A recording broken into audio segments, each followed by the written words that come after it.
Samsung's new large smartphones just may make Apple a little nervous. I'm Bridget Carey. This is your CNET update.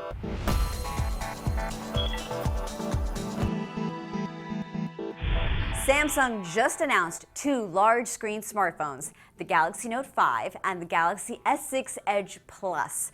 Both of these models have new features that will challenge whatever new iPhones Apple plans to unveil next month. Let's start with the Galaxy Note 5. It could become the new BlackBerry, the ultimate phone for getting work done. Not only does it have a built-in stylus for jotting down notes, which has been redesigned and it can be used when the screen is turned off, but it also has a cover keyboard accessory. For $80, this keyboard with physical keys snaps on the front, or you can move it to the back when you don't need it. The Note has some style to boot. It trades in the cheap plastic and fake leather backing for a shiny metal design. It's also loaded with Samsung Pay, which I'll explain in a moment. Samsung has a new trick to take on Apple. It's selling this phone now, the same day it's announced. And it hits U.S. stores next week on Friday, August 21st. That gives it a 2.5-week head start with Apple's expected iPhone announcement.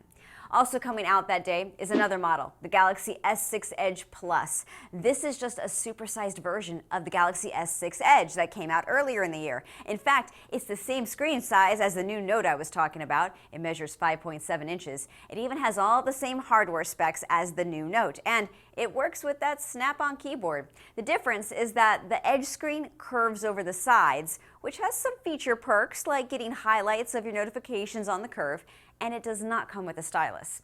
Both phones are boasting new faster wireless charging. By putting it on a wireless charging mat, Samsung says full charge from empty to full now takes 2 hours instead of 3.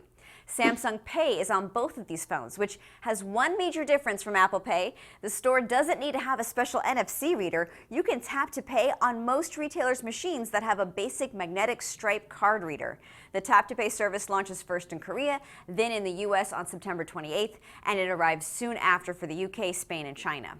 Samsung also wants to make it easier for you to live stream video to the world, but not by using an app like Periscope or Meerkat, but with a tool called Live Broadcast that lets you send your video feed instantly to YouTube.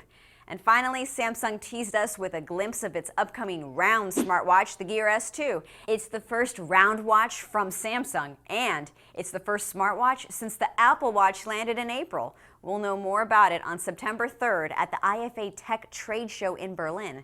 That's it for this Tech News Update. You can dive into more details on the new phones at CNET.com. From our studios in New York, I'm Bridget Carey.